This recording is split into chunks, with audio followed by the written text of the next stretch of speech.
You've been in a room with someone you couldn't rattle. You pushed, and they didn't move. The temperature went up and theirs stayed exactly the same. Somewhere in those few seconds, something strange happened to you. You started talking faster. The words came out sharper. Your eyes kept searching their face for a flicker. Anger, hurt, anything. You got nothing back. By the end of it, you were the one sweating. They'd said almost nothing, and somehow you had lost. You probably told yourself they were just born that way.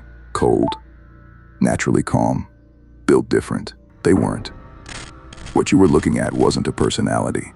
It was a physical event happening inside a human skull. One brain holding its position while another quietly came apart. Once you can see that event, you can own it and become the person who makes the room lean in and wait. Here's the part nobody tells you.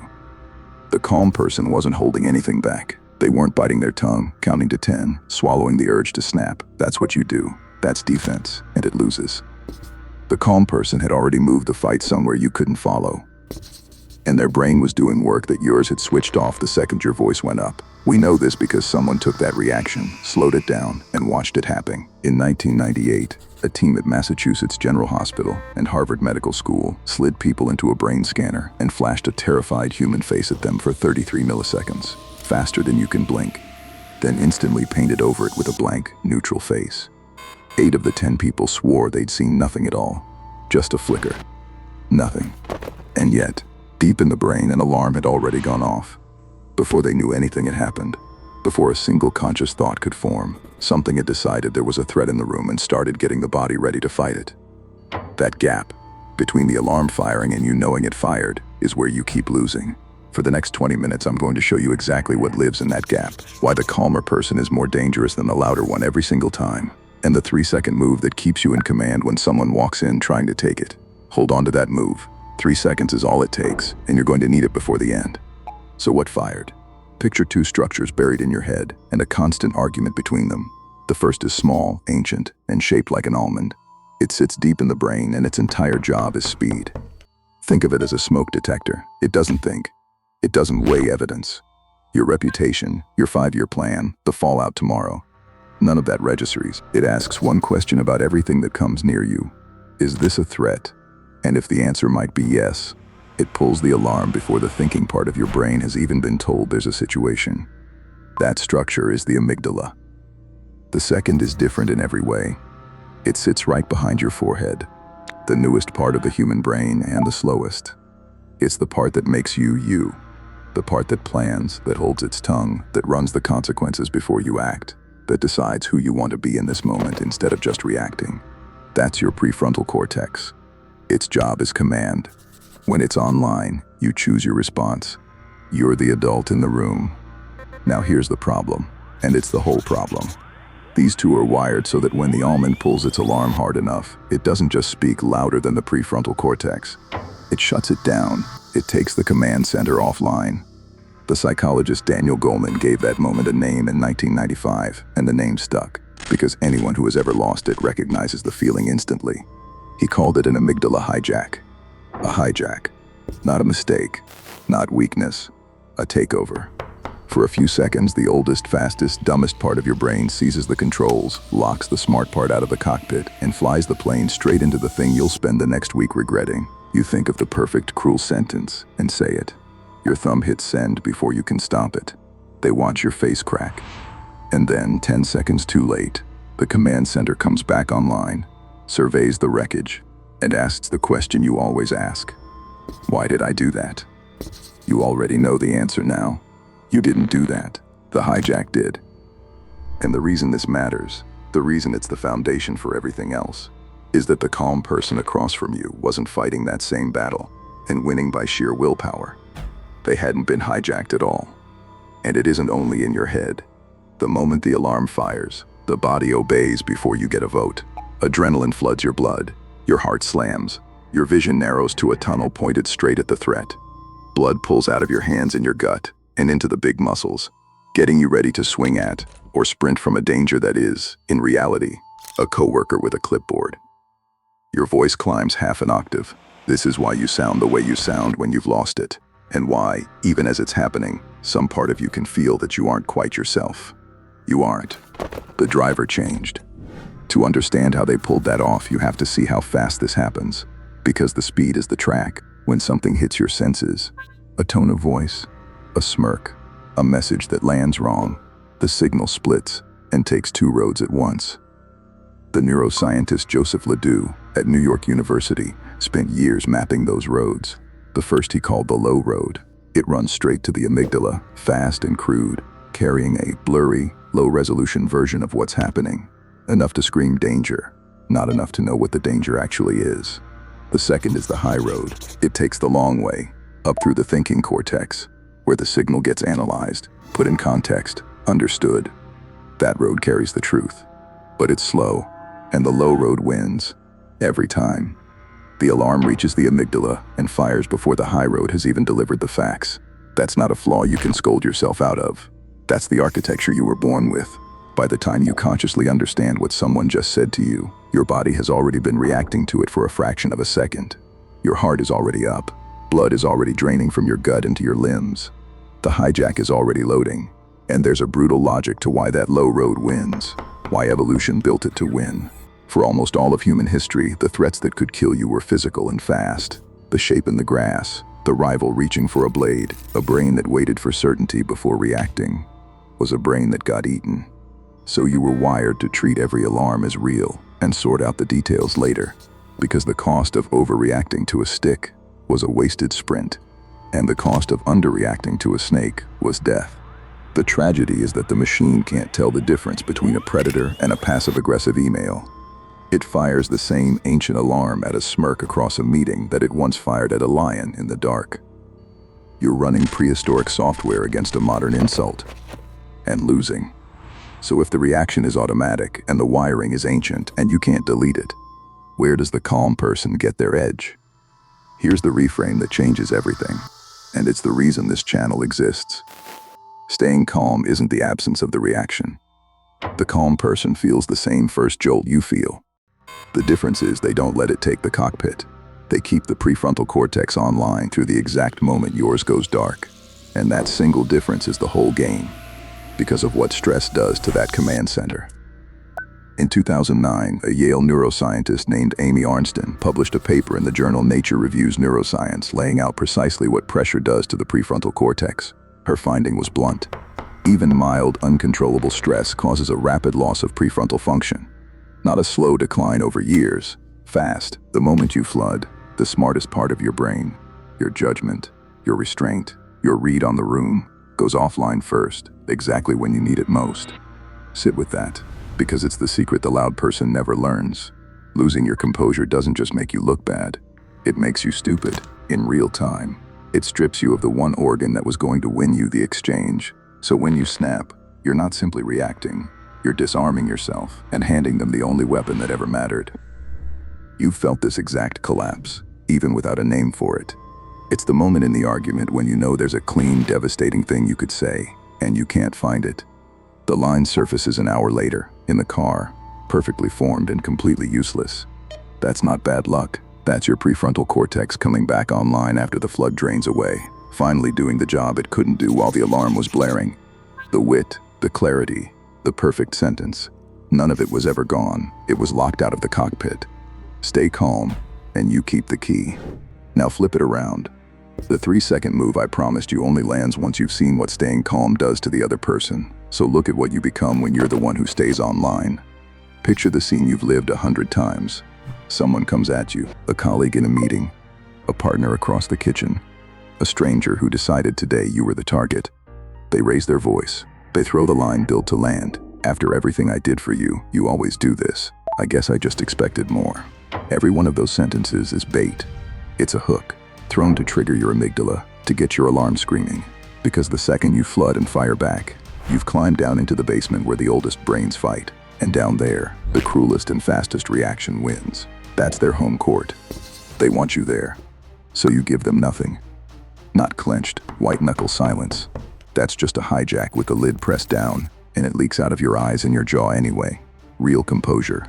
You let the first jolt rise and pass, keeping the command center lit. The answer comes slowly, or it doesn't come at all. Your face stays level. And here's what that does to the other person, which is the part you've been waiting for. It starves them. Their entire play was built on getting a reaction, and the reaction is the food. When it doesn't come, their own alarm starts to fire. Not yours, theirs.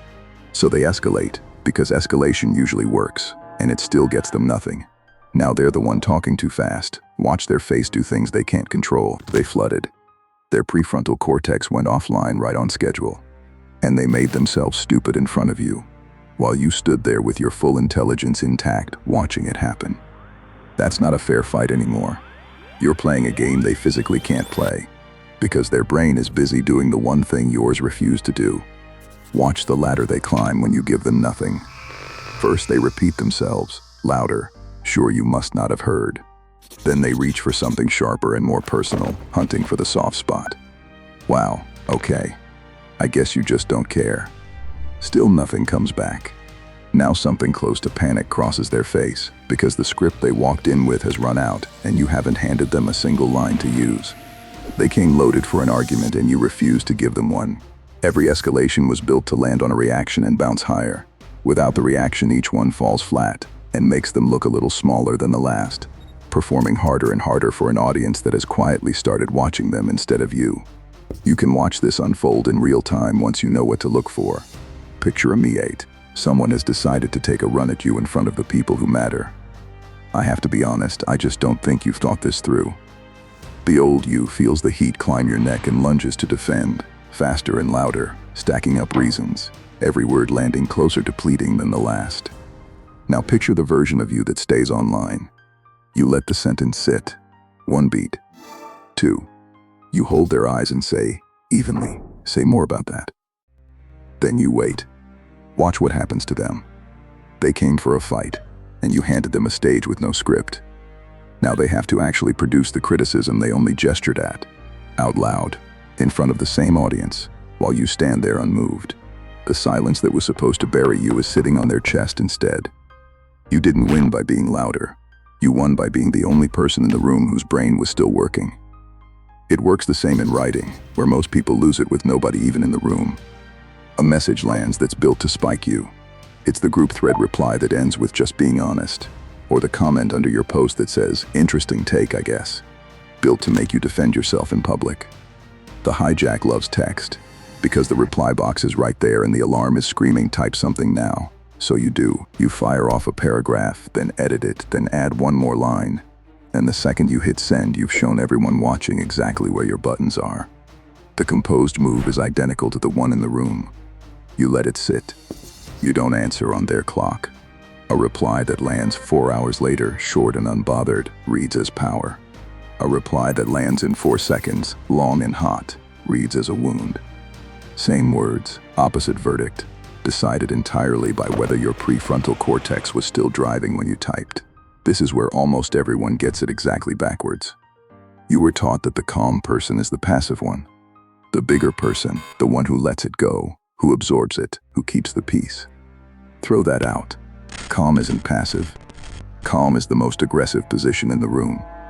The unbothered face isn't a white flag, it's a wall the other person keeps slamming into until something in them gives.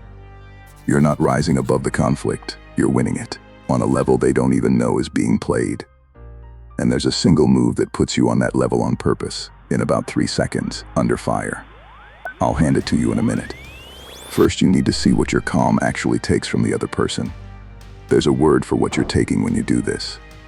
The frame. In any tense exchange, one person's version of reality sets the terms, and everyone else reacts inside it. The calm person almost always owns that frame, because calm reads as certainty, and certainty is contagious.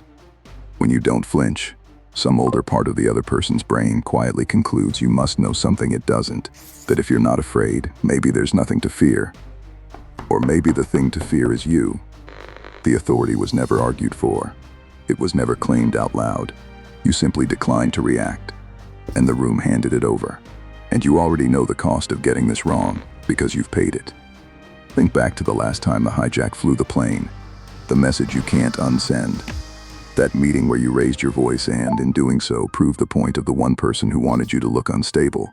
The argument you won on words and lost on everything that mattered, because the room stopped listening to what you said the instant they saw how much you needed to say it. Every one of those was the amygdala spending your credibility, and the bill always comes. The reactive person isn't feared, they're managed. People learn the buttons and press them when it's useful. The moment you're predictable, you're a tool in someone else's hand. Composure is how you take your buttons off the board. And there's a deliberate way to do exactly that. A single move I'll hand you in about a minute. First, watch what this does to your standing over time. And it compounds. Every time you hold level while someone else comes apart, the people watching file it away. They start to see you as the steady one, the one who doesn't rattle, the name you put in the room when it actually matters. Reputation is just memory with interest, and composure pays it. The reactive person trains everyone around them to walk on eggshells and trust them with nothing important.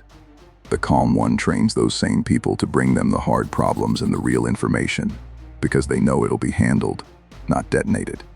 Stretch that over a year and it stops being a personality difference.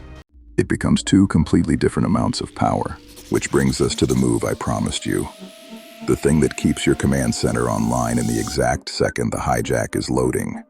None of this works as a nice idea.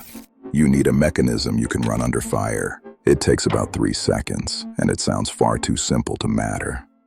When you feel the jolt rise, the heat in the chest, the pull to fire back, you name it. Silently, in your own head, in plain words. This is anger. I'm being provoked right now. That landed, and I want to react. Don't judge it.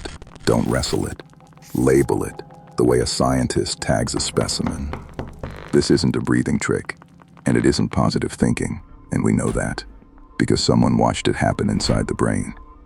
In 2007, a team at UCLA led by the neuroscientist Matthew Lieberman ran the experiment and published it in the journal Psychological Science under a title that says the whole thing, Putting Feelings into Words.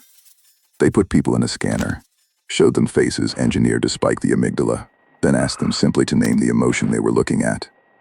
The result was clean, and it was dramatic.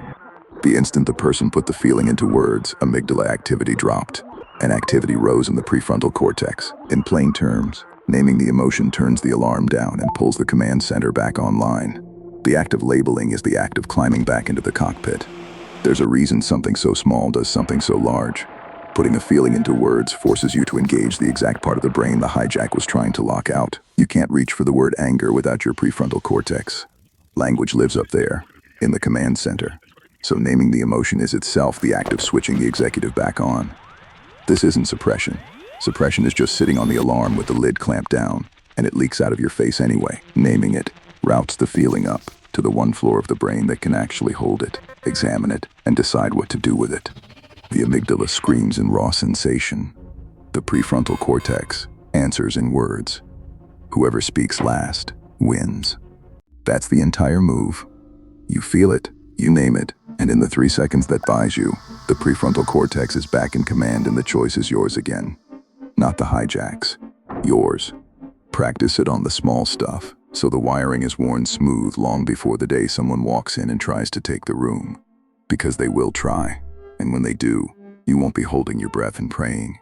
You'll be running a mechanism while they run their mouth. Here's how you actually build it, because a move you only read about is useless when the moment comes. Start absurdly small. The next time someone cuts in front of you in line, name it under your breath. There's the irritation. The next time a text lands wrong, before your thumbs move, name it. That stung, and I want to hit back. You're not training to relax. You're drilling one motion, catching the jolt and turning it into words, until it's the fastest thing your nervous system does. Run that rep on small frictions for 2 weeks, and the gap between the jolt and your response stretches from nothing to about 3 seconds. 3 seconds is all you ever need. By the time it's someone who actually matters, in a room that actually counts, you won't have to remember the move. It'll already be the first thing your brain reaches for. So go back to that room, the one where you couldn't rattle them, where you walked out feeling like you'd lost something you couldn't name. You know what you were looking at now. Not a colder person. Someone whose prefrontal cortex never left the chair. Someone who felt the same jolt you felt and simply refused to hand over the controls. And in refusing, made you do all the work, all the leaking, all the losing, while they spent almost nothing. That wasn't magic, and it wasn't a gift handed to them at birth. It was a mechanism, and a mechanism can be learned. This is the one idea everything here is built on, the power of staying calm and not reacting under pressure, explained by neuroscience. Not a slogan stitched over a sunset, not one more quote from a dead strategist, but a sequence you can watch on a brain scan and run on purpose. The Almond pulls the alarm. The command center decides whether it keeps the wheel. Stay online, and you keep the room. The loud ones will keep telling you that power looks like force. The raised voice, the last word, the big reaction. Let them. Every time they flood, they knock their own command center offline and show you exactly how little control they actually have. You're going to do the opposite. You're going to be so calm it makes them nervous. Not because you're hiding something, but because there's nothing to hide. The command center is lit. The wall is up. And the most dangerous person in any room is the one who feels everything and gives away nothing. And understand what this really buys you, because it's bigger than winning one argument. A person who can't be provoked can't be steered. Every guilt trip, every engineered outburst, every little test depends on the same thing: getting a reaction it can use as a handle. Take the reaction off the table, and the whole machine has nothing to grab. People stop reaching for your buttons because reaching stopped working. They start choosing their words a little more carefully around you, not out of fear exactly, but out of a quiet sense that you're running on a setting they can't reach. That's what composure compounds into. Not just a calmer life, a life that nobody else gets to operate by remote. Stay calm, stay online, and watch how fast the room turns to the one who never flinched.